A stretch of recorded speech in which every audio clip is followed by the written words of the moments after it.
Rahim. Assalamualaikum warahmatullahi wabarakatuh. Alhamdulillahi wa kafa, wassalatu wassalamu ala nabiyil mustafa wa ala alihi mani wa rahimakum. Membutuhkan sekutu, yang semoga dengan mengkaji hadis yang mulia ini, keimanan kita semakin meningkat dan kita tidak tergelincir pada berbagai bentuk-bentuk kesyirikan. Hadisnya dibawakan oleh sahabiyun jalil, dari sahabat yang mulia Abu Hurairah radhiyallahu taala anhu. Ia mengatakan Rasulullah sallallahu alaihi wasallam bersabda, Allah Subhanahu wa taala berfirman, "Ana aghna syuraka'i anisyirki man amila amalan asyraka fihi ma'i ghairi taraktuhu wa syirkahu." Kata Allah Subhanahu wa taala, aku adalah zat yang tidak membutuhkan sekutu. Barang siapa yang melakukan sebuah amalan yang di dalamnya dia menyekutukanku dengan selainku, taraktuhu wa syirkahu, aku tinggalkan dia bersama sekutuannya. Hadis ini adalah hadis yang sahih, diriwayatkan oleh Imam Muslim dalam sahihnya nomor 2985. Dari hadis yang ke-35 ini kita bisa mengeluarkan dua pelajaran yang berharga. Yang pertama, Allah Subhanahu wa taala tidak membutuhkan sekutu. Allah Subhanahu wa taala tidak membutuhkan sekutu. Allah Subhanahu wa taala tidak membutuhkan sekutu. Pelajaran yang pertama ini, ikhwati fillah rahimani wa rahimakumullah, terambil dari bagian awal hadis, ana aghna syuraka'i anisyirki.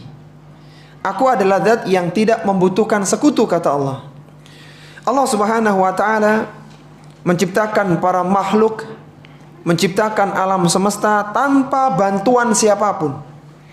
Semua yang dianggap sebagai sesembahan selain Allah Subhanahu wa taala, maka mereka itu yang dianggap sebagai sembahan selain Allah, mereka tidak pernah menciptakan gunung yang besar.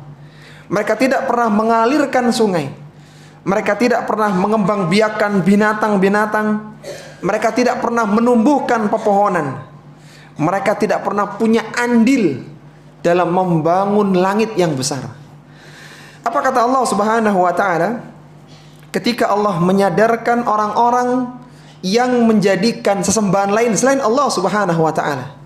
Allah berfirman dalam surat Al-Ahqaf ayat yang keempat, "Qul ara'aitum ma tad'una min dunillahi aruni madza khalaqu minal ardi am lahum syirkun fis samawati ituni bikitabim min qabli hadza aw atharatin minal ilmi in kuntum shadiqin." Kata Allah Subhanahu wa taala, katakanlah, jelaskan tentang apa yang kalian sembah selain Allah Subhanahu wa taala. Aruni madza khalaqu minal ardi. Apakah mereka dulu, sesembahan kalian itu, pernah menciptakan bumi? Am lahum syirkun fis samawat. Atau sesembahan kalian itu punya andil membuat langit? Ituni bikitabim min qabli hadza. Kalau ada, mana buktinya? Jadi sembahan-sembahan selain Allah Subhanahu wa taala ditantang, karya mereka itu apa? Yang bisa mereka lakukan itu apa? Menciptakan bumi, membuat langit, mana buktinya? Maka Allah mengatakan, au atharatin min ilmin in kuntum shadiqin. Maka tunjukkan kepada kami peninggalannya, buktinya, jika kalian adalah orang-orang yang benar. Ini mengingatkan bahwasanya Allah Subhanahu wa taala adalah zat yang membangun semua jagat raya ini sendirian. Tidak pernah dibantu oleh makhluk-makhluk yang dijadikan sembahan selain Allah Subhanahu wa taala. Dan secara sederhana tidak ada bukti bahwasanya gunung ini diciptakan oleh sesembahan itu, ya, berhala itu dan yang lainnya. Maka Allah Subhanahu wa taala tidak membutuhkan sekutu, dan Allah Subhanahu wa taala Maha Kuasa atas segala sesuatu. Kemudian pelajaran yang kedua, karena hadisnya ini ringkas, jadi hanya 2 pelajaran yang bisa kita keluarkan, tapi sangat berharga. Yang kedua adalah Allah Subhanahu wa taala tidak menerima amalan yang bercampur dengan kesyirikan. Allah Subhanahu wa taala tidak menerima amalan yang bercampur dengan kesyirikan. Allah Subhanahu wa taala tidak menerima amalan yang bercampur dengan kesyirikan. Pelajaran kedua ini, ikhwati fillah, rahimani wa rahimakumullah, terambil dari potongan akhir hadis, man amila amalan asyraka fihi ma'i ghairi taraktuhu wa syirkahu. Barang siapa yang melakukan amalan yang di dalamnya dia menyekutukanku dengan selainku, taraktuhu wa syirkahu, aku meninggalkannya dan sekutunya. Syirik yang dimaksudkan dalam hadis ini adalah syirik dalam motivasi ibadah. Barang siapa yang melakukan satu amalan karena Allah Subhanahu wa taala dan karena selain Allah, jadi ada 2 motif dia, karena Allah, kemudian ada juga ada tujuan sedikit karena selain Allah Subhanahu wa taala, maka Allah Subhanahu wa taala tidak menerima amalan tersebut. Bahkan Allah Subhanahu wa taala meninggalkannya bersama dia dengan kesyirikannya, dan ini sering disebut oleh para ulama dengan syirik khafi, syirik yang tersembunyi, yaitu syirik dalam keinginan. Misalnya riya, misalnya sum'ah. Riya itu dia ibadah karena Allah Subhanahu wa taala dan ada sedikit tujuan ingin disanjung manusia. Nah, ini namanya kesyirikan. Sum'ah itu dia ibadah karena Allah, tapi dia ceritakan ibadahnya supaya mendapatkan sanjungan, pujian dari orang lain. Jadi syirik yang dimaksudkan itu seorang beribadah karena Allah dalam motifnya, tujuannya, tapi ada keinginan kesyirikan yang juga bercampur dalam ibadah itu. Nabi SAW menyebut bahaya tentang riya ya.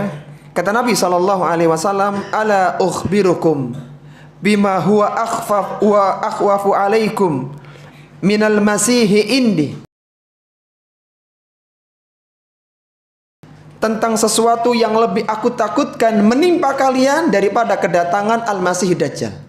Kita tahu ya, Dajjal ini adalah fitnah terbesar yang Allah keluarkan sejak mulai Nabi Adam sampai kiamat. Fitnah terbesar, fitnah Dajjal. Kata Nabi SAW dalam hadis yang lainnya, ma khalqu Adam ila qiyamis saati khalqun akbaru minad Dajjal. Sejak Nabi Adam diciptakan hari Jumat dan sampai kiamat terjadi hari Jumat, tidak ada fitnah yang paling besar selain fitnahnya Dajjal. Maka Nabi mengatakan, ala ukhbirukum bima huwa akhwafu alaikum minal masih indi. Maukah kalian aku beritahu sesuatu yang aku takutkan menimpa kalian dibandingkan dengan kedatangan Masih Dajjal? Qala qulna bala. Kata para sahabat, tentu wahai Rasulullah, kami mau. Qala syirkul khafi. Yang aku takutkan menimpa kalian adalah syirik khafi. An yaqumar rajulu ya'malu bimakani rajuli. Itu seorang yang berdiri salat, namun di hatinya ada keinginan untuk dilihat, dipuji, disanjung oleh orang lain. Dan hati-hati ya, zaman sekarang ini kan zaman teknologi. Kadang orang tidak terasa ya, umroh sambil divideokan, sedekah, berbagi sambil divideokan. Hati-hati. Kalau kita tidak bisa selamat dari riya, maka sebaiknya jangan dilakukan. Daripada kita memotivasi orang lain melakukan kebaikan, tapi justru amalan kita tidak dianggap oleh Allah Subhanahu wa ta'ala. Sehingga barang siapa yang melakukan amalan karena riya, maka ia tidak mendapatkan pahala, bahkan dia mendapatkan dosa. Jadi jangan sampai ada prinsip begini, sedekah itu yang penting banyak, nggak ikhlas nggak apa-apa. Ini masalah. Ketika dia sedekahnya banyak, ingin mendapatkan pujian, ingin disanjung oleh orang-orang yang melihat ya, data sumbangan misalnya, maka sedekahnya tidak berpahala, justru mendatangkan dosa. Jadi pentingnya menjaga keikhlasan seperti itu. Karena ketika amalan tercampuri dengan syirik, bukan berarti dia dapat pahala, dapat dosa. Bukan, syirik ini menggeser. Allah mengatakan, taraktuhu wa syirkahu. Aku tinggalkan amalan yang ada kesyirikannya itu bersama dengan kesyirikannya. Jadi silakan dia minta pahala ke zat yang disyiriki itu. Allah Subhanahu wa taala tidak akan memberikan pahala ketika amalan itu dilakukan bukan karena Allah Subhanahu wa taala. Dia harus minta pahala kepada zat yang dijadikan tujuan dari amalannya itu. Kata Nabi sallallahu alaihi wasallam, idza jama'allahu al-awaliyin wal akhirin, ketika Allah Subhanahu wa taala mengumpulkan orang-orang yang pertama sampai orang-orang yang terakhir, liyaumil qiyamah, pada hari kiamat, la raiba fihi, yang tidak ada keraguan di dalamnya, nada munadin, maka akan ada penyeru saat itu. Apa yang dikatakan oleh penyeru? Man kana asyraka fi amali amilahu lillah falyatlub thawabahu min indi ghairillah. Akan ada penyeru yang mengatakan begini, barang siapa yang dulu ketika di dunia dia menyekutukan Allah, maka silakan hari ini dia mencari pahala kepada selain Allah itu. Fa innallaha aghna syuraka'i anisyirki, karena sungguhnya Allah itu tidak membutuhkan sekutu. Ada sebuah analogi sederhana, ikhwati fillah rahimani wa rahimakumullah, semoga semakin menyadarkan kita. Misalnya kita sebagai pemilik perusahaan, kita merekrut karyawan, kita gaji dia tiap bulan. Ternyata karyawan ini di jam kerjanya dia menjual produk orang lain yang semisal dengan produk kita. Dan kita tahu, kira-kira kita sebagai pemilik perusahaan tersinggung atau marah kira-kira melihat karyawan seperti ini? Ya tersinggung, yang marah gitu ya.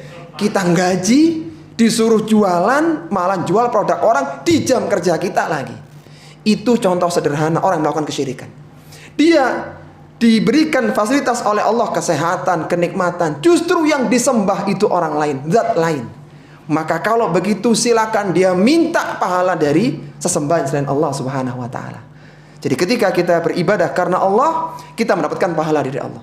Ketika seorang itu menyembah tujuannya selain Allah, maka jangan minta pahala kepada Allah Subhanahu wa taala.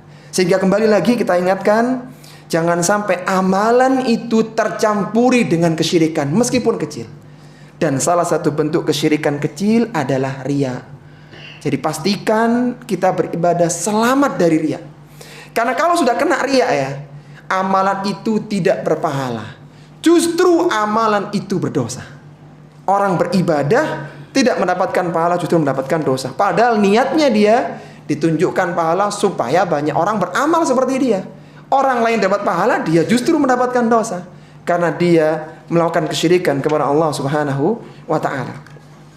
Sehingga muslim dan muslimah yang beruntung adalah ketika dia berhasil menjaga amalannya dari syirik dan riya.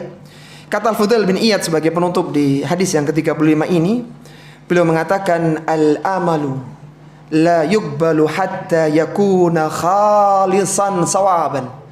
Amalan itu tidak akan diterima oleh Allah Subhanahu wa taala sampai dia ikhlas dan benar. Fal khalisu idza kana lillahi was sawabu idza kana ala sunnati. Dikatakan ikhlas ketika amalan itu dilakukan murni karena Allah saja, tidak ada tendensi yang lainnya. Dan dikatakan benar ketika sesuai dengan contoh Rasulullah sallallahu alaihi wasallam yang utama. Ada satu renungan di hadis yang ke-35 ini, setelah kita tahu bahwasanya itu dampak buruk ketika amalan tercampuri dengan setitik kesyirikan, setitik riya. Kalau kita renungkan para jemaah rahimani wa rahimakumullah, ketika ada seorang anak Adam, dia melakukan dosa, maka jelas ditulis dosa. Meskipun kecil, meskipun tersembunyi, meskipun dilakukan di tengah yang sepi, itu ditulis dosa. Dan ketika anak Adam melakukan amalan salih, maka belum tentu ditulis pahala. Bisa jadi zahirnya amal salih tapi ternyata kesyirikan. Zahirnya amal salih tercampuri dengan riya. Zahirnya amal salih dia mengharapkan sanjungan. Jadi amal salih belum tentu ditulis pahala, sedangkan dosa sudah jelas itu dosa. Maka kita harus efisiensi pahala. Kita harus hemat pahala kita, jangan kita sia-siakan. Amalan yang kita lakukan jangan sampai tercampuri dengan kesyirikan. Karena di sisi lain manusia berpotensi tergelincir dalam dosa dan kemaksiatan. Dan nanti pada hari kiamat akan ditimbang. Ketika ternyata pahala yang dianggap kebaikan itu ternyata berisi kesyirikan, maka dia merugi. Sehingga dia termasuk orang-orang yang akan bangkrut pada hari kiamat. Wal'iyatubillah. Tapi ini dua pelajaran yang bisa kita keluarkan. Sebelum kita pindah di hadis yang ke-36, kita murojaah dulu dua pelajaran yang terambil dari hadis Allah Subhanahu wa taala tidak membutuhkan sekutu. Apa tadi yang pertama? Allah Subhanahu wa taala tidak membutuhkan sekutu, seperti judul hadisnya ya. Kemudian yang kedua, Allah Subhanahu wa taala tidak menerima amalan yang bercampur dengan kesyirikan. Jadi jangan sampai ketika penggalangan dana mutunya itu nyumbang banyak meskipun tidak ikhlas, nggak apa-apa. Oh, itu apa-apa. Bagi kita itu apa-apa ya, bukan tidak apa-apa ya. Karena masalahnya adalah kerugian. Tapi sekarang kita pindah ke hadis yang ke-36. Silakan Pak Zakaria. Nggih.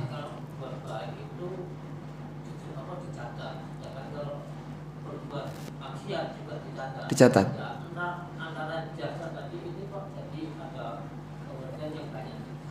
Oh, dosa dicatat pahala dicatat. Oh iya, siap. Tadi kan kita sebutkan amal solih belum tentu bernilai pahala gitu ya. Baik, karena hadis ini Pak. Jadi begini, kalau amalan itu sudah benar-benar amal solih, artinya amalan yang dibangun di atas dua pilar, ikhlas dan mutaba'ah, maka dia bernilai pahala. Ikhlas dan mutaba'ah. Jadi misalnya ada orang sholat, dia ikhlas karena Allah, sholatnya itu sesuai dengan contoh Rasulullah, ditulis pahala, begitu Pak. Ini kalau sudah jadi amal solih. Yang jadi masalah, ada orang melakukan ibadah, misalnya sholat, ternyata dia sholat nih Pak zahirnya, tapi ternyata dia ingin sanjungan, dia ingin mendapatkan pujian. Zahirnya amal solih, dia tidak berpahala Pak. Karena tadi ketika ada seorang yang melakukan kesyirikan, kata Allah, taraktuhu wa syirkahu, aku tinggalkan dia. Artinya aku tidak memberikan pahala, biar dia nyari pahala ke yang dijadikan kesyirikan itu. Jadi nggak berpahala Pak. Dia sholat nggak berpahala, dia nyumbang sedekah nggak berpahala. Silakan minta pahala dari orang yang menyanjung antum. Kan dia kan disanjung, masya Allah sedekahnya banyak luar biasa. Minta pahala ke situ. Allah tidak mau seperti ini. Jadi seharusnya dia ibadah murni karena Allah. Orang nyanjung muji bukan itu fokusnya. Dia ibadah karena Allah Subhanahu wa taala. Begitu. Bisa dipahami Pak Zakaria. Jadi orang melakukan amalan belum tentu berpahala. Tapi kalau terpenuhi syaratnya ya berpahala Pak. Jadi belum tentu orang sholat ya itu belum tentu. Karena tadi ketika campur dengan setitik kesyirikan nggak berpahala, bahkan berdosa karena syirik, berdosa dia. Jadi sholat tapi malah berdosa karena sholatnya bukan karena Allah Subhanahu wa taala. Meskipun dia ada tujuan karena Allah. Makanya ikhlas itu berat ya. Ikhlas itu berat. Sampai-sampai Imam Syafi'i ketika ditanya tentang keikhlasan belum mengatakan ikhlas dalam 3 tempat. Ikhlas qoblal amal. Kita itu kalau beramal karena Allah. Ikhlas indal amal. Ketika beramal dijaga ini karena Allah, karena Allah, karena Allah, nggak penting pujian manusia. Kemudian ikhlas ba'dal amal. Karena bisa jadi ketika kita beribadah sudah dapat pahala, kemudian diungkit-ungkit, kemudian disebut-sebut, kemudian terjadi kesyirikan, terjadi murtad dan sebagainya, amalannya hilang Pak. Pahalanya hilang. Sampai Allah katakan dalam Al-Quran tentang orang-orang beriman, ya ayyuhalladzina amanu atiullaha wa atiur rasula wa la tubtilu a'malakum. Wahai orang-orang yang beriman, taatilah Allah dan Rasulnya, jangan kalian batalkan amalan kalian. Di antaranya penjelasan oleh para ulama, dibatalkan dengan murtad, hilang pahalanya. Dibatalkan dengan kesyirikan, dibatalkan dengan riya, dengan sum'ah, dengan disebut-sebut. Anak dulu yang bantu itu loh. Ini kalau bukan anak nggak jalan kayak gini. Itu dulu anak. Disebut-sebut seperti ini. Maka itu menjadikan pahalanya hilang. Begitu Pak Zakaria. Semoga bisa dipahami. Tapi sekarang kita masuk ke hadis yang ke-36. Hadis tentang Rasulullah sallallahu alaihi wasallam bermimpi melihat Allah Subhanahu wa taala. Dari Ibnu Abbas radhiyallahu taala anhuma, ia berkata, Rasulullah sallallahu alaihi wasallam bersabda, "Atanil lailata rabbi tabaraka wa ta'ala fi ahsani suratin." Tadi malam Rabbku tabaraka wa ta'ala mendatangiku, kata Rasulullah sallallahu alaihi wasallam, dalam bentuk yang paling indah. Qala ahsabuhu qala fil manam. Abdullah bin Abbas mengatakan, aku mengira itu kejadiannya ketika beliau sedang bermimpi. Faqala, maka Nabi sallallahu alaihi wasallam menyebutkan, ya Muhammadu, hal tadri fima taqsimul mala'ul a'la. Allah bertanya kepada Nabi Muhammad sallallahu alaihi wasallam, wahai Muhammad sallallahu alaihi wasallam, apakah engkau tahu apa yang diperdebatkan oleh mala'ul a'la, oleh malaikat yang ada di langit? Qala qultu la, kata Nabi, aku tidak tahu ya Allah. Qala fawadha'a yadahu baina katifayya hatta wajadtu bardaha baina thaddayya. Kata Nabi sallallahu alaihi wasallam, Allah Subhanahu wa taala meletakkan tangannya di antara dua pundakku sampai aku merasakan kesejukan di dadaku. Au qala fin nahri, atau aku merasakan kesejukan di leherku. Fa'alimtu ma fis samawati wa ma fil ardi. Dan setelah itu aku jadi tahu apa yang ada di langit dan apa yang ada di bumi. Qala ya Muhammadu, hal tadri fima taqsimul mala'ul a'la. Allah tanya lagi, wahai Muhammad sallallahu alaihi wasallam, apakah engkau tahu apa yang diperdebatkan oleh para malaikat yang ada di langit? Qultu na'am, kata Nabi sallallahu alaihi wasallam setelah disentuh oleh Allah Subhanahu wa taala, beliau mengatakan na'am, iya. Qala fil kafarat, para malaikat itu berdebat tentang kafarat. Wal kafaratul mukthu fil masajid ba'da salah. Dan bentuk kafarat itu adalah diam di masjid setelah salat. Wal mashyu alal aqdam ilal jamaat. Dan kafarat itu berjalan menuju salat berjamaah. Wa isbaghul wudu'i fil makarih, dan memperbagus wudu dalam kondisi yang tidak disukai. Wa man fa'ala dzalika asya bi khairin wa mata bi khairin. Kalau ada orang yang melakukan amalan kafarat itu, maka dia akan hidup dalam kondisi baik dan dia pun akan meninggal dalam kondisi baik. Wa kana min khati'atihi kayaumi waladathu ummuhu. Dan kalau dia dalam masalah dosa, maka dosanya akan dihapuskan seperti dia di hari dilahirkan oleh ibunya. Wa qala, dan beliau mengatakan, ya Muhammadu idza sallaita, wahai Muhammad sallallahu alaihi wasallam, Allah berfirman, faqul, maka katakanlah, Allahumma inni as'aluka fi'lal khairat wa tarkal munkarat wa hubbal masakin wa idza aradta bi ibadika fitnatan faqbidni ilaika ghaira maftunin.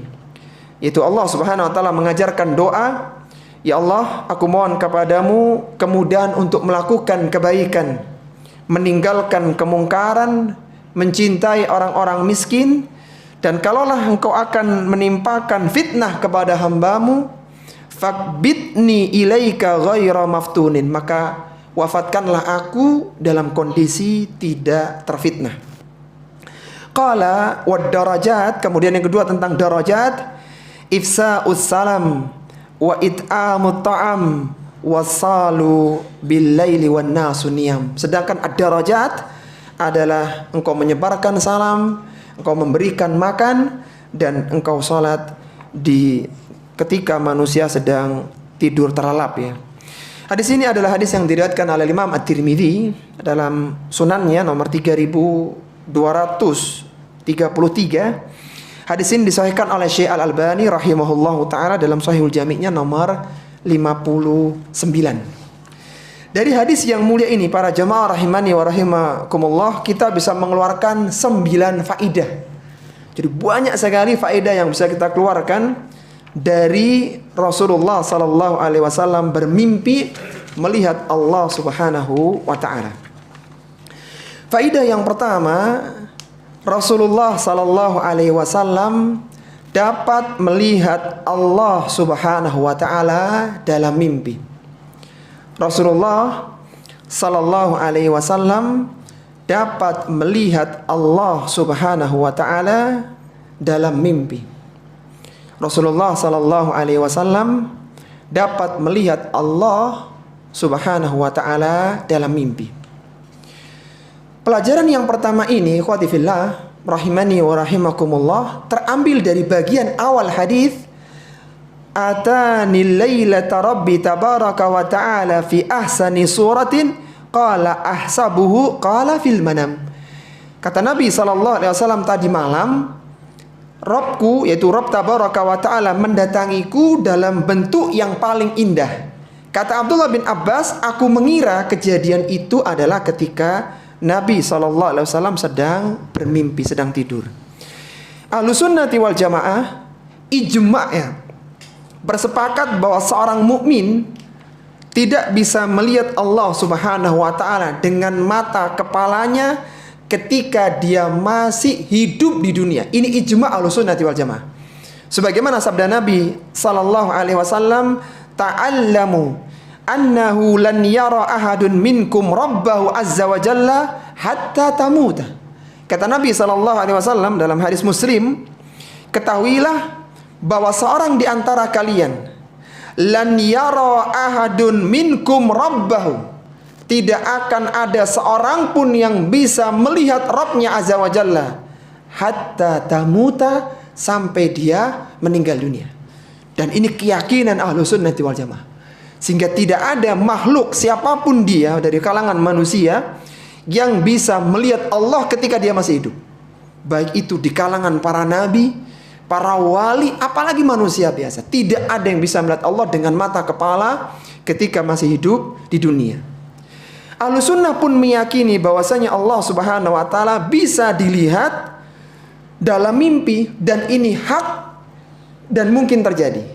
Sebagaimana perkataan dari Syekhul Islam Ibnu Taimiyah rahimahullah ta'ala dalam Majmu' Fatawanya, kata beliau, terkadang seorang mukmin itu dapat melihat Allah Subhanahu wa ta'ala saat tidurnya dalam bentuk yang berbeda sesuai dengan kadar keimanan dan keyakinannya. Ketika keimanannya kepada Allah kuat dan benar, maka dia akan melihat Allah dalam bentuk yang baik. Jadi kalau melihat Allah secara mata telanjang ya tidak mungkin kalau masih hidup, tapi kalau tidur sangat mungkin sekali. Sangat mungkin.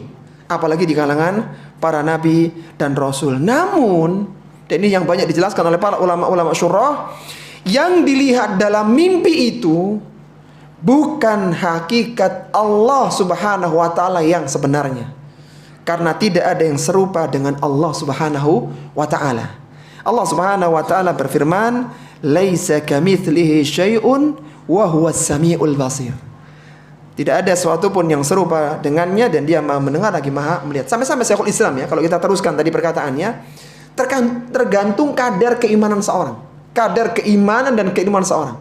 Jadi ada seorang yang melihat Allah dalam bentuk yang seperti ini ya, ada yang melihat dalam bentuk yang berbeda lagi, tergantung kadar imannya. Tergantung kadar imannya. Tetapi kembali lagi, bahwa yang dilihat itu bukan hakikat Allah Subhanahu wa ta'ala.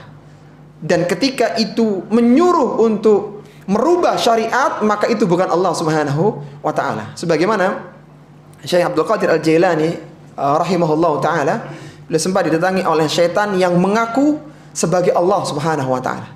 Kemudian dia katakan, engkau tidak perlu melakukan ini, silakan melakukan itu. Kemudian kata Syekh Abdul Qadir bahwa pergilah maka engkau adalah setan. Setannya tanya, dari mana engkau tahu kalau aku ini setan?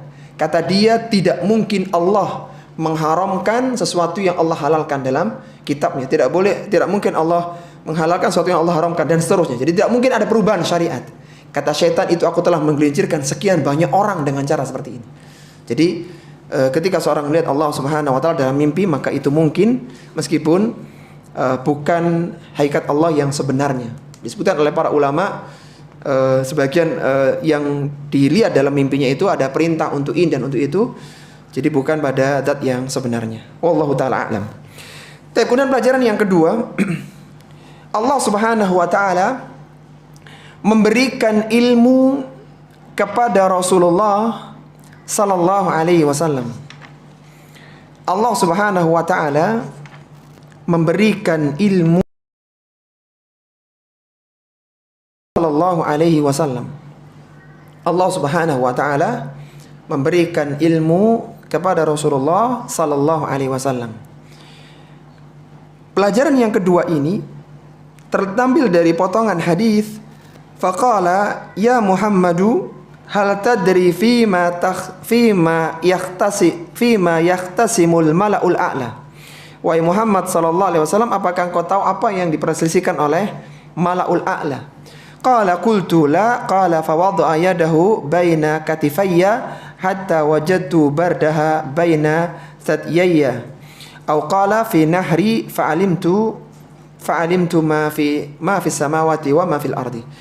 Jadi ketika beliau mengatakan tidak tahu, maka Allah Subhanahu wa taala meletakkan tangannya yang mulia di antara dua bahu Rasulullah sallallahu alaihi wasallam, dan beliau merasakan kesejukan, kemudian sampai ke dadanya, bahkan sampai ke lehernya. Dan setelah itu kata beliau, fa'alimtu ma fis samawati wa ma fil ardi. Setelah itu aku tahu apa yang ada di langit dan apa yang ada di bumi. Allah Subhanahu wa taala memberikan ilmu ke dalam hati Rasulullah sallallahu alaihi wasallam. Dan ketika disebutkan hati dalam Islam, qalbun, itu maksudnya jantung. Jadi ketika disebut qalbun, hati, itu bukan limpa kalau di medis ya, tapi jantung ini. Saat Allah Subhanahu wa taala meletakkan tangannya yang mulia di pundak Nabi sallallahu alaihi wasallam, maka Nabi merasakan kesejukan. Kesejukannya sampai ke dada, bahkan sampai ke lehernya. Karena jantung itu posisinya di sekitar ini. Jadi ketika kita lihat ya, ini kan pundak ya, maka kesejukan itu bisa sampai ke dada sini, sampai ke dada. Dan di sini ada hati, ada jantung, sampai ke leher. Sehingga seketika itu Nabi sallallahu alaihi wasallam merasakan tenang, merasakan nyaman, sejahtera, sejuk. Dan ketika itu pula Nabi tahu jawaban dari pertanyaan. Kan Allah tanya, apakah engkau tahu apa yang diperdebatkan oleh malaikat? Pertama mengatakan, lah, aku nggak tahu ya Allah. Setelah mendapatkan ilmu dari Allah Subhanahu wa taala dengan cara tadi, maka Nabi mendapatkan pengetahuan, mendapatkan ilmu sehingga tahu jawabannya. Tahu jawaban dari apa yang ditanyakan oleh Allah Subhanahu wa taala. Sehingga bisa menjawab pertanyaan itu menunjukkan dia berpengetahuan. Ya, karena kalau nggak bisa jawab berarti ya dia nggak tahu ya, nggak tahu jawabannya. Taib, itu pelajaran yang kedua ya. Kemudian pelajaran yang ketiga, malaikat bergegas mencatat pahala. Malaikat bergegas mencatat pahala. Malaikat bergegas mencatat pahala.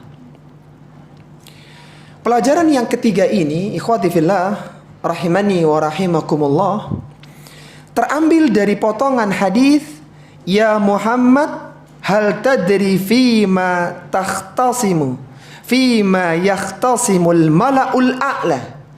Allah berfirman, wahai Muhammad sallallahu alaihi wasallam, apakah engkau tahu apa yang diperdebatkan oleh mala'ul a'la? Mala'ul a'la adalah malaikat yang berada di langit, yang dekat dengan Allah Subhanahu wa taala. Kita tahu malaikat kan jumlahnya banyak. Ada malaikat pencatat amalan, ada malaikat pembagi rizki, ada malaikat yang berganti siang malam ya. Banyak. Nah, Malaul A'la ini malaikat-malaikat yang tinggi, yang ada di langit, yang dekat dengan Allah Subhanahu wa taala itu malaul a'la. Malaikat yang derajatnya tinggi di sisi Allah Subhanahu wa taala. Mereka ini berdebat. Apa yang diperdebatkan dalam dua hal. Sebagaimana kata para ulama syurah, yang pertama mereka berdebat tentang besarnya kadar pahala dari amalan yang akan disebutkan oleh Nabi. Mereka berdebat tentang kadar besarnya pahala amalan itu. Jadi sebagian mengatakan, oh pahalanya sekian, oh enggak pahalanya segitu, oh enggak pahalanya sekian. Amalan ini diperdebatkan besarnya pahala oleh malaikat. Itu loh yang diperdebatkan mereka. Dan ini menunjukkan keutamaan amalan tersebut. Ini yang pertama. Kemudian yang kedua, yang dikatakan malaikat berdebat, yahtasimul malaul a'la. Malaikat berdebat maksudnya adalah mereka bergegas untuk mencatat pahala amalan tersebut. Jadi mereka itu rebutan, bergegas. Ana aja yang ngambil, ana aja yang ngambil gitu ya. Jadi rebutan, bergegas. Itu yang disebut dengan yahtasimu. Mereka berdebat. Ada contoh yang lainnya yang mirip dengan penjelasan ini ya. Jadi ada dua muaranya, berdebat tentang besarnya kadar pahala. Berapa besarnya pahala ini dari amalan itu, dan ini menunjukkan keutamaan sampai mereka berdebat ya. Yang kedua adalah mereka berebut untuk menyatat pahala tersebut. Ada hadis yang serupa dengan ini, yang serupa dengan penjelasan para ulama syurah.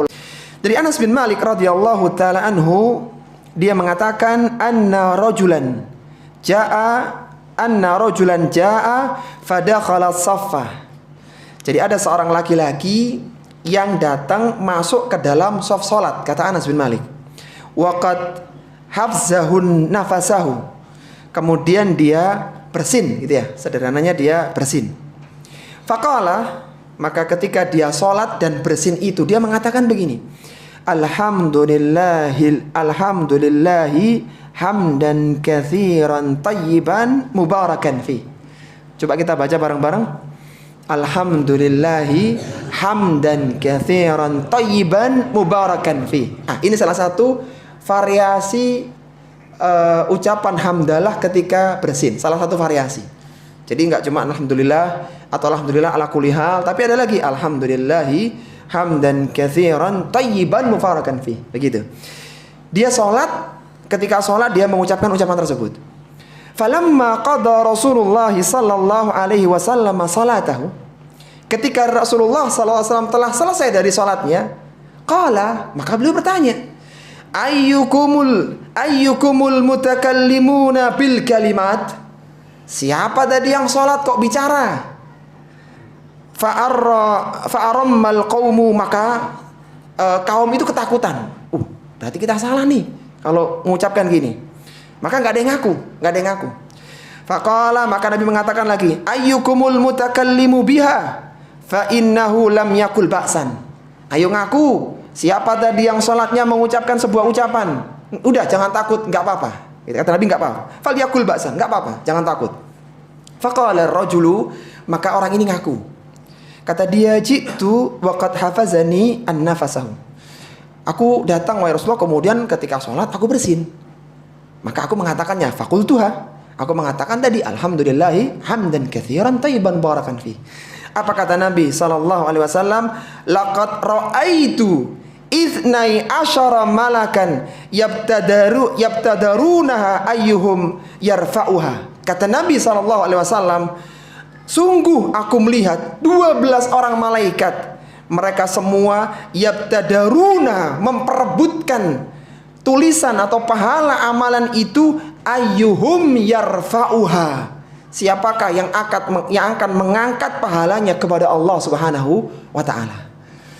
Yang menjadi syawahid ya, penguat adalah di sini malaikat itu rebutan. Rebutan apa ikhwah? Ngangkat pahala. Itulah yang dimaksud dengan yahtasimul malaul a'la. Ini pelajaran yang pertama ya. Jadi terkait dengan poin ini, artinya ada amalan yang diperebutkan oleh malaikat. Kemudian dalam sisi fikih ya, hadis Anas bin Malik ini menunjukkan akan bolehnya seorang yang sholat bersin mengucapkan hamdalah. Jadi misalnya antum sholat nih, kemudian Hajim gitu ya. Antum boleh mengucapkan alhamdulillah, boleh. Yang nggak boleh dijawab dengan yarhamukallah gitu ya. Kemudian sebenarnya yarhamukallah gitu ya. Nggak boleh ini, fatal ini. Tapi mengucapkan alhamdulillah boleh, bahkan tuh pahalanya besar. Kecuali ketika antum sedang baca Al-Fatihah, itu yang nggak boleh. Jadi misalnya ketika sholat ya, bismillahirrahmanirrahim, alhamdulillahirabbil alamin, hajim, alhamdulillah. Enggak, itu nggak boleh kalau gitu. Karena di tengah-tengah Al-Fatihah tidak boleh dipotong dengan ucapan apapun. Khusus Al-Fatihah tidak boleh. Adapun selainnya boleh, aman. Jadi boleh ketika orang sholat bersin mengucapkan alhamdulillah. Kalau ketika sholat saja masih disyariatkan atau minimal diperbolehkan mengucapkan alhamdulillah, kira-kira di luar sholat bagaimana? Lebih ditekankan. Jadi jangan sampai ketika bersin diem aja. Ketika anak kita bersin gak alhamdulillah, kita ingetin loh, kok gak alhamdulillah? Ucapkan alhamdulillah. Karena dalam sholat saja yang tidak boleh ada ucapan manusia masih disyaratkan untuk mengucapkan alhamdulillahi hamdan katsiran thayyiban mubarakan fi. Tayyib. Kemudian poin yang keempat atau pelajaran yang keempat, berdiam di masjid setelah sholat menghapuskan pahala. Berdiam di masjid setelah sholat menghapuskan pahala. Astagfirullah. Menghapuskan dosa. Astagfirullah. Afwan. Udah nggak fokus kayaknya ini. Subhanallah. Taib. Berdiam di masjid setelah sholat menghapuskan dosa. Berdiam di masjid setelah sholat menghapuskan dosa. Berdiam di masjid setelah sholat menghapuskan dosa. Taib. Pelajaran yang keempat ini, dosa. Tadi pahala salah Pak. Menghapuskan dosa yang benar. Yang benar, berdiam di masjid setelah sholat menghapuskan dosa, bukan menghapuskan pahala. Ya, keliru. Taib. Dosa yang benar ya, keliru. Taib, disebutkan dalam hadis tadi, qultu na'am qala fil kafarat. Kata Nabi SAW, aku tahu yang mereka perdebatkan itu dua hal. Yang pertama adalah al-kafarat. Wal kafaratul mukthu fil masajid ba'da salawat. Kata Nabi SAW, yang mereka perdebatkan di kalangan para malaikat itu adalah al-kafarat, yaitu diam di masjid setelah sholat. Al-kafarat yang dimaksudkan dalam hadis yang mulia ini adalah amalan yang menyebabkan dosa dan kesalahan pelakunya diampuni oleh Allah Subhanahu wa taala. Jadi kafarat itu adalah amalan yang kalau dilakukan dosa dan kesalahan pelakunya diampuni oleh Allah Subhanahu wa taala. Dan ada 3 kafarat itu. Yang pertama adalah berdiam diri di masjid setelah sholat. Sebagaimana disebutkan dalam hadis tadi, wal kafaratul mukthu fil masajidi ba'das salawat. Salah satu bentuk kafarat adalah amalan yang kalau dilakukan menghapuskan dosa dan kesalahan, yaitu berdiam diri di masjid setelah sholat. Berdiam diri di masjid setelah sholat yang dimaksudkan dalam hadis ini adalah yang diiringi dengan niat menunggu sholat berikutnya. Nah, itu baru bisa menghapuskan pahala, menghapuskan dosa, menghapuskan dosa. Jadi ketika seorang ini sholat, kemudian ditunggu, niatnya nunggu datangnya sholat baru, maka ketika menunggu itu dosa kesalahannya dihapuskan oleh Allah Subhanahu wa taala. Jadi harus ada niat menunggu waktu sholat yang lain. Sebagaimana Nabi SAW menyebutkan dalam hadis yang lainnya, sebagai penjelas dari hadis ini, kafaratul khataya, penghapus dosa, adalah isbaghul wudu'i alal makarih, menyempurnakan wudu ketika kondisi yang dibenci, i'malul akdami ilal masajid, berjalan ke masjid, dan yang ketiga ini wantidharus salati ba'das salah, menunggu salat setelah salat fardu. Jadi kalau orang hanya duduk saja berpahala, tapi keutamaannya berbeda. Hapuskan dosanya kalau niatnya, jadi ada 2 syarat, dia dilakukan setelah sholat dan niatnya ngapain? Menunggu sholat berikutnya. Contohnya begini yang sederhana. Misalnya antum sholat maghrib.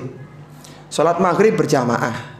Setelah itu kan kajian ba'da maghrib. Antum kan nunggu adzan isya, nunggu masuk waktu isya. Maka itulah yang dimaksud dengan intidharus salati ba'das salah. Menunggu sholat yang berikutnya setelah sholat yang pertama. Itu kalau antum lakukan, semakin lama antum menunggu, semakin banyak dosa yang dihapuskan. Jadi enaknya pengajian tuh makin panjang makin bagus. 2 jam, 3 jam gitu kan makin banyak hilangnya gitu. Antum ingat dari sini, Masya Allah ya. Tambah lagi Ustaz kajiannya gitu ya. Ala kuliah yang jelas, menunggu yang dimaksudkan menghapuskan dosa kalau ada niatan. Kita nunggu sholat yang berikutnya. Ini seandainya sampai zuhur, oh Masya Allah tuh. Jadi sekian jam ya dosa kita dihapuskan insya Allah oleh Allah Subhanahu wa ta'ala. Taib, itu pelajaran yang keempat ya. Kemudian yang kelima, menghadiri salat berjamaah dengan berjalan kaki menghapuskan dosa. Menghadiri salat berjamaah dengan berjalan kaki menghapuskan dosa. Menghadiri salat berjamaah dengan berjalan kaki menghapuskan dosa. Pelajaran yang kelima ini terambil dari potongan hadis wal masyu alal aqdami ilal jamaat, yang termasuk dalam kafarat amalan yang bisa menghapuskan dosa adalah berjalan kaki menghadiri sholat berjamaah. Ada penekanannya wal masyu alal aqdam, berjalan kaki, ada kakinya, jadi nggak semua perjalanan. Sehingga selama tidak ada uzur dan selama tidak ada masyaqqah, ya tidak ada sesuatu yang dikhawatirkan mendatangkan kesulitan, maka hendaknya mendatangi sholat berjamaah itu di masjid dengan berjalan kaki. Jadi yang afdol, yang utama kalau tidak ada uzur ya. Jadi misalnya ya karena kondisinya nggak sedang sakit, atau misalnya bukan karena kondisi yang usia sudah sepuh misalnya, ini ada masyaqqah, usahakan ke masjid jalan kataan. Boleh pakai kendaraan, artinya tidak mengurangi keutamaan itu. Tapi kalau tidak ada udzur menggunakan kendaraan, maka dia kehilangan keutamaan yang besar. Semoga hadis ini memotivasi kita untuk jalan ya, jalan ke masjid. Masya Allah, ini selain berpahala juga menyehatkan ya. Apalagi kalau masjidnya jauh ya, untuk makin panjang kan. Oh Masya Allah, apalagi pagi-pagi ya, subuh itu luar biasa. Apalagi udah komat mau telat ya, kan agak cepet gitu ya kan. Joggingnya makin luar biasa ya. Tapi semoga hadis ini ya menjadikan kita semakin semangat untuk berjalan ke masjid dengan jalan kaki ya. Kata Nabi SAW, man tatahhara fi baitihi, barang siapa yang bersuci di rumahnya, jadi wudunya di rumah. Meskipun boleh wudu di masjid, boleh, tapi yang utama itu kata Nabi, man tatahhara fi baitihi, barang siapa yang sudah berwudu sejak di rumah. Jadi usahakan kalau bisa itu nggak pakai masjid. Ya meskipun boleh, tapi kita bicara afdoliyah gitu ya, keutamaan. Juga selain juga menghemat masjid juga kan, penggunaan air ya kan lumayan gitu kan. Tapi bukan itu alasan utamanya. Yang jelas Nabi mengatakan man tadhahara fi baitihi, barang siapa yang sudah berwudu dari rumahnya, thumma masya ila baitin min buyutillah, kemudian dia berjalan ke salah satu rumah di antara rumah-rumah Allah. Dia berjalan ke masjid-masjid Allah Subhanahu wa taala. Untuk apa dia ke sana?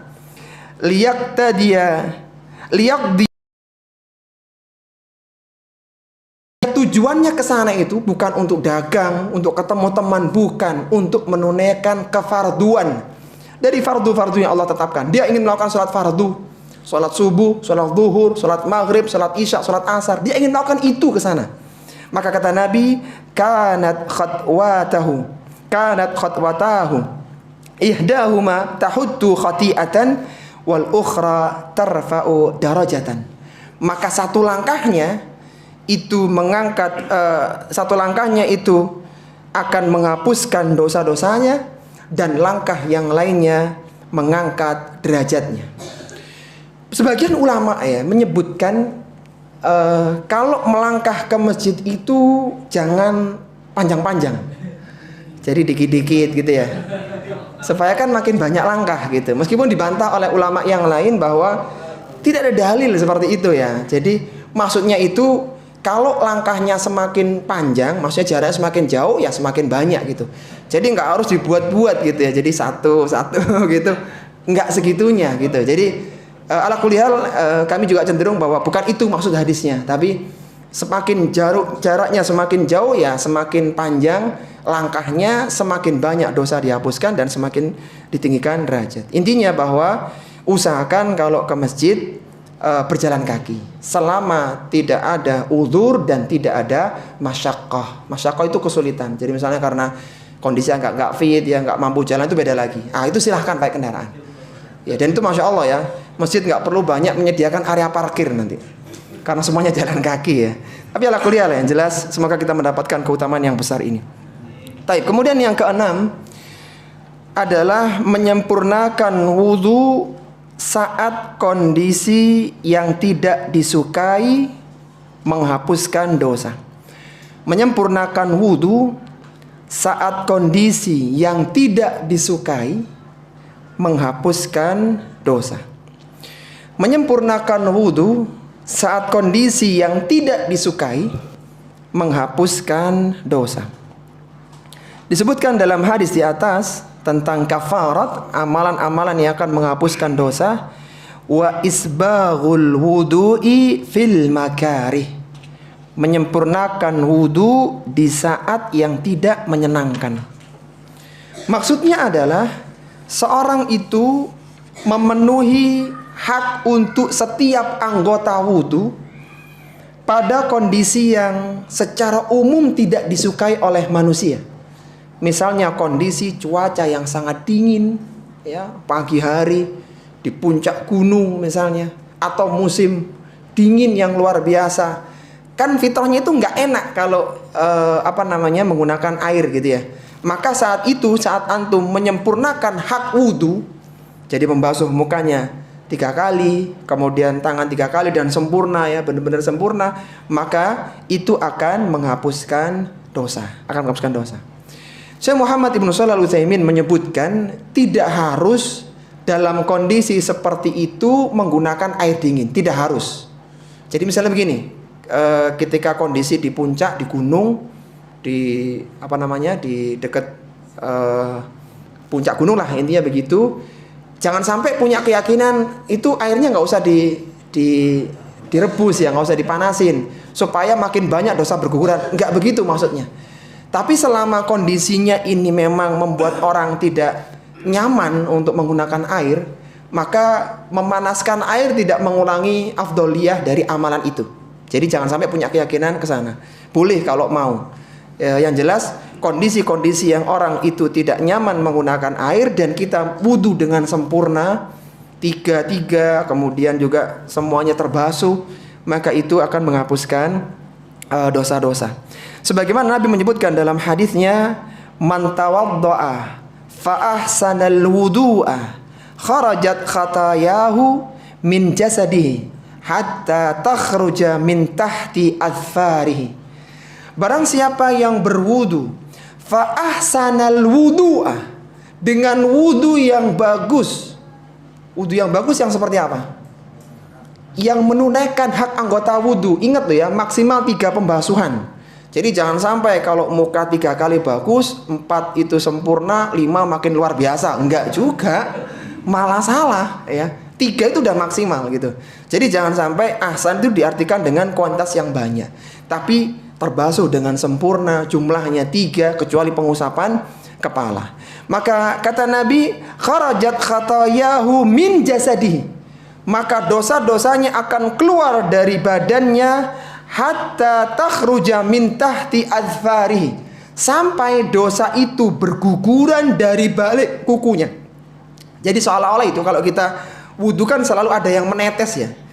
Seolah-olah tetesan itu tetesan air yang membawa dosa-dosa kita.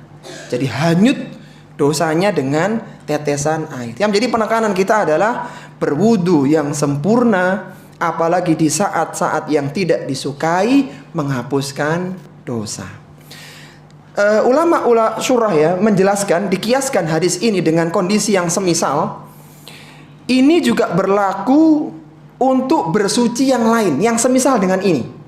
Misalnya adalah mandi junub, subuh-subuh, musim dingin, agak demam. Nah, itu cocok gitu ya. Maksudnya cocok dengan hadis ini. Artinya menggugurkan dosa gitu. Jadi misalnya ada istri gitu ya, waktunya mandi junub, waduh, musim dingin kayak gini, udah gitu kompor lagi habis LPG-nya. Maka ingat gitu ya, dalam kondisi yang makari. Yang semisal dengan ini adalah membersihkan najis. Kan kita tahu ya, kita ini kalau ibadah harus suci dari najis. Wa thiyabaka fatahhir, kata Allah, dan pakaianmu bersihkan dari najis. Misalnya najis itu sampai kena badan, jadi kena pipisnya kucing misalnya. Nah, kan dalam Islam kan boleh kita menggunakan khuf, menggunakan kaos kaki karena musim dingin. Nah, qadarullah yang kena itu adalah sesuatu yang perlu dibasuh, kaos kakinya misalnya. Nah, menyiram kaki yang untuk bersuci, bukan wudhu ya, membersihkan kotor kencing kucing ini, maka itu pun bagian dari menghapuskan dosa. Begitu. Jadi dikiaskan dengan toharoh lain yang semisal dengan wudhu, begitu. Ini kata para ulama syurah ya. Kemudian poin yang ketujuh, anjuran agar istiqamah dalam mengamalkan amalan penghapus dosa. Anjuran agar istiqamah dalam mengamalkan amalan penghapus dosa. Anjuran agar istiqamah dalam mengamalkan amalan penghapus dosa. Pelajaran yang ketujuh ini terambil dari potongan hadis, man fa'ala dzalika, barang siapa yang melakukan itu. Jadi dia menunggu sholat, setelah sholat dia apa tadi yang kedua? Dia berjalan ke masjid dengan jalan kaki. Yang ketiga dia isbahul wudu, menyempurnakan wudu. Man fa'ala dzalika, barang siapa yang melakukan itu, kata Nabi, asa bi khairin wa mata bi khairin, dia akan hidup dalam kondisi bagus dan meninggal dalam kondisi bagus. Wa kana min khati'atihi kayaumi waladathu ummuhu, dan masalah dosanya akan dihapuskan seperti dia dilahirkan dari ibunya. Ini menunjukkan tentang hendaknya kita istiqomah mengamalkan 3 amalan tadi. Karena ketika seorang istiqomah, maka dia akan mendapatkan 2 keutamaan. Pertama, asa bi khairin, dia akan hidup dalam kondisi bagus. Maksudnya apa? Dia akan hidup dalam kondisi keimanan. Bahkan ketika dia menjaga wudunya dan sebagainya, maka itu menjadi hafidha 'alal wudu'i illa mu'min. Tidak bisa seorang itu menjaga wudhu kecuali orang yang beriman. Intinya ketika dia menjaga amalan ini, maka dia hidup dalam kondisi bagus, yaitu dalam kondisi keimanan. Kemudian kata Nabi, wa mata bi khairin, dan dia pun meninggal dalam kondisi baik. Artinya dia meninggal dalam kondisi husnul khatimah. Karena seorang yang biasa melakukan amalan, maka bisa jadi dia nanti akan diwafatkan dalam kondisi sedang melakukan amalan itu. Karena amalan yang menjadi penentu adalah amalan di akhir usia, dan biasanya itu amalan yang biasa dirutinkan oleh orang tersebut. Sebagaimana Nabi bersabda, innamal a'malu bi khawatimiha, sesungguhnya amalan itu adalah di penutupnya. Jadi semoga kita dimudahkan ya untuk melakukan amalan-amalan yang bisa menggugurkan dosa-dosa kita. Kemudian yang ke-8, anjuran untuk memohon kebaikan dan berlindung dari keburukan. Anjuran untuk memohon kebaikan dan berlindung dari keburukan. Anjuran untuk memohon kebaikan dan berlindung dari keburukan. Pelajaran yang ke-8 ini terambil dari doa yang semoga kita dimudahkan untuk mengamalkan ya, karena di sini sahih, jadi silakan diamalkan doanya. Wa qala ya Muhammadu idza sallaita, Allah memerintahkan wahai Muhammad sallallahu alaihi wasallam, jika engkau salat, jika engkau berdoa, fakul, maka katakanlah, Allahumma inni as'aluka fi'lal khairat wa tarkal munkarat wa hubbal masakin wa idza aradta bi ibadika fitnatan faqbidni ilaika ghaira maftunin. Coba kita baca ikhwati fillah. Allahumma inni as'aluka fi'lal khairat wa tarkal munkarat wa hubbal masakin wa idza aradta bi ibadika fitnatan faqbidni ilaika ghaira maftunin. Silakanlah antum punya waktu 1 bulan. Nanti kayaknya bulan depan perlu dites ini. Yang sudah hafal siapa gitu ya. Taib, alhamdulillah, tapi ini hadis sahih ya. Jadi doa yang maksur langsung diajarkan oleh Allah kepada Rasulullah sallallahu alaihi wasallam. Jadi doa yang mengajarkan langsung Rabb pencipta alam semesta ini. Adalah doa yang berisi permohonan untuk dimudahkan dalam melakukan kebaikan. Allahumma inni as'aluka fi'lal khairat. Ya Allah, mudahkanlah aku dalam melakukan kebaikan. Wa tarkal munkarat, meninggalkan berbagai kemungkaran. Wa hubbal masakin, mencintai orang miskin. Karena dengan mencintai orang miskin itu menumbuhkan sikap ketawaduan, sikap rendah hati. Kalau tadi kita ingat pembahasan di tafsir ya, di antara yang menyebabkan kebinasaan kaum 'Ad adalah kesombongan mereka. Nah, ketika seorang ini dekat dengan orang-orang miskin, apalagi miskin yang salih, yang menjaga agamanya, akan menumbuhkan ketawaduan. Jadi masya Allah, fulan penghasilannya nggak banyak tapi luar biasa, menjadikan kita tawadhu. Kita ini masya Allah banyak nikmat dari Allah Subhanahu Wa Taala. Kemudian kita juga berlindung dari berbagai fitnah, artinya kesesatan ya, karena banyak orang-orang yang terfitnah ya ketika di dunia kena syubhat sehingga tergelincir dalam kesalahan. Baik. Kemudian yang terakhir, yang ke-9 adalah anjuran untuk melakukan amalan yang dapat meninggikan derajat. Anjuran untuk melakukan amalan yang dapat meninggikan derajat. Anjuran untuk melakukan amalan yang dapat meninggikan derajat. Pelajaran yang ke-9 ini terambil dari potongan hadis yang terakhir. Qala wad darajat. Jadi yang diperdebatkan malaikat itu 2. Al-kafarat wad darajat. Al-kafarat itu amalan-amalan yang bisa menghapuskan dosa, dan yang berikutnya adalah ad-darajat.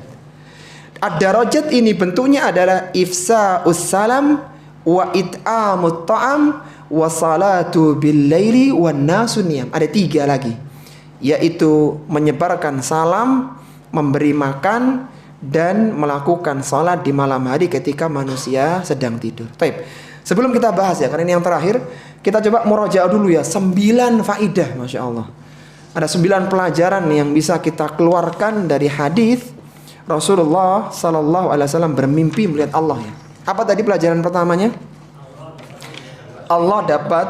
Rasulullah Sallallahu Alaihi Wasallam dapat melihat Allah Subhanahu Wa Taala dalam mimpi. Yang kedua, Allah Subhanahu Wa Taala memberikan ilmu kepada Rasulullah Sallallahu Alaihi Wasallam. Yang ketiga, malaikat bergegas mencatat pahala. Yang keempat, berdiam di masjid setelah sholat menghapuskan dosa. Siap. Yang kelima, menghadiri sholat berjamaah dengan berjalan kaki menghapuskan dosa. Yang keenam, menyempurnakan wudhu saat kondisi yang tidak disukai menghapuskan dosa. Yang ketujuh, anjuran agar istiqamah dalam mengamalkan amalan penghapus dosa. Yang kedelapan, anjuran untuk memohon kebaikan dan berlindung dari keburukan. Yang kesembilan, anjuran untuk melakukan amalan yang dapat meninggikan derajat. Taib, yang terakhir ini, ad-darajah yang diperdebatkan oleh Mala'ul A'la. Tadi kan ada 2, al-kafarat dan darajah. Ad-darajah yang dimaksudkan dalam hadis yang mulia ini adalah amalan-amalan yang ketika dilakukan bisa meninggikan derajat seseorang di hadapan Allah Subhanahu Wa Taala. Jadi ada 2. Malaikat berdebat 2 hal. Pertama, berdebat tentang amalan penghapus dosa, ada 3. Dan malaikat pun berdebat amalan mengangkat derajat pun 3. Jadi amalan ini subhanallah ya, menghapuskan dosa, mengangkat derajat, saking besarnya pahala sampai malaikat yang tertinggi yang di langit itu pun berdebat. Jadi subhanallah, luar biasa. Menghapuskan dosa, mengangkat derajat, besarnya pahala, mereka itu harus debat dulu. Berapa ini pahala yang ada? Jadi sungguh sangat beruntung ketika ada seorang muslim dan muslimah mengamalkan 6 amalan yang mulia ini. Apa amalan yang pertama? Yang pertama adalah menyebarkan salam.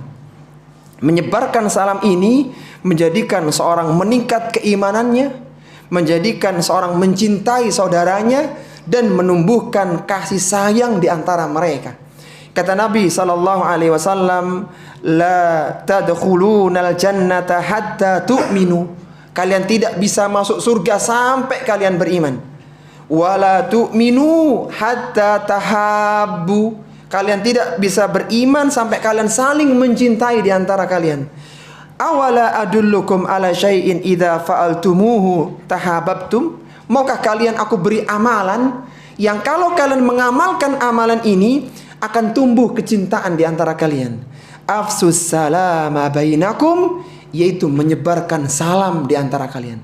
Menyebarkan salam itu meninggikan derajat dan menjadikan seorang tumbuh kecintaannya, dan itu menjadikan dia masuk ke dalam surga. Menyebarkan salam, sesuatu yang sederhana. Tapi kemudian yang kedua adalah it'amut ta'am, memberikan makan. Ketika kita memberikan makan, usahakan memberikan makanan dari sesuatu yang kita sukai. Jadi jangan memberikan makan yang kita nggak suka. Dapat makanan, waduh ini bukan tipe ana nih, makanan kayak gini, kasih ke tetangga. Berpahala tapi nggak afdol. Yang afdol itu ini makanan kesukaan ana bagi buat tetangga. Apa yang kita suka kita kasih yang lain. Karena di situ ada nilai pengorbanan, mengorbankan kecintaan antum dengan makanan itu. Karena syahwat manusia itu 2 ya, syahwat perut dan syahwat di bawah perut. Syahwat perut makanan, syahwat di bawah perut kemaluan. Ketika seorang berani menekang, ini makanan kesukaan tapi dia sedekahkan, maka itu utama. Sampai-sampai Allah sebutkan di antara sifat orang-orang penghuni surga, wa yut'imuna ta'ama ala hubbihi miskinan wa yatiman wa asira. Mereka ini penghuni surga, kebiasaan mereka ketika di dunia, mereka berikan makanan ala hubbihi, makanan yang disukainya. Yatiman, miskinan wa yatiman wa asira, dibagi-bagi untuk orang miskin, untuk anak yatim, dan juga para orang-orang yang sedang ditawan.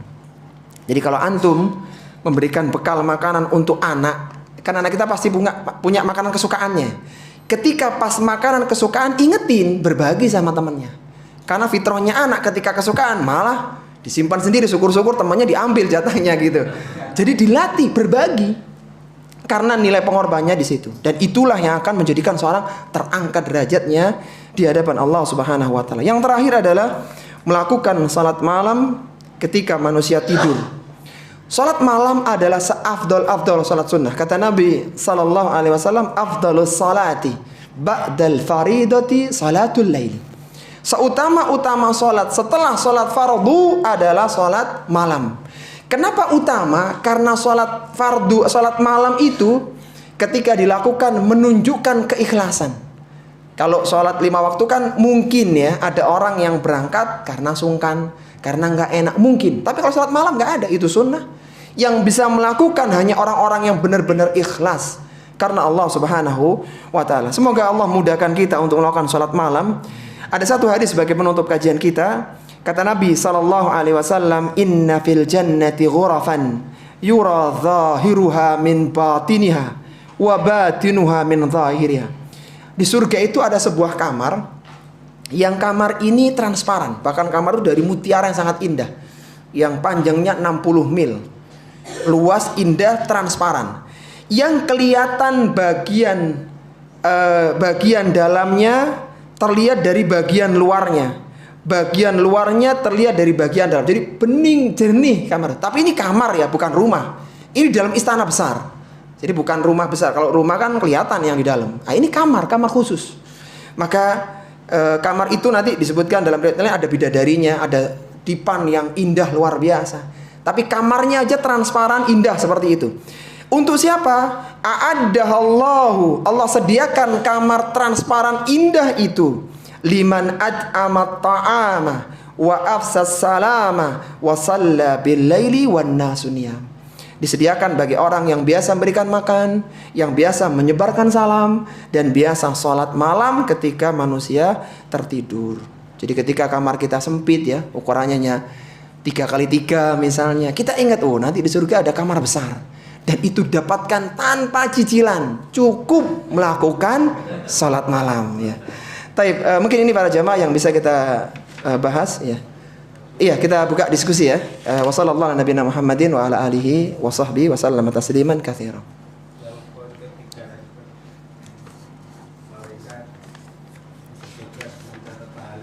Berkas.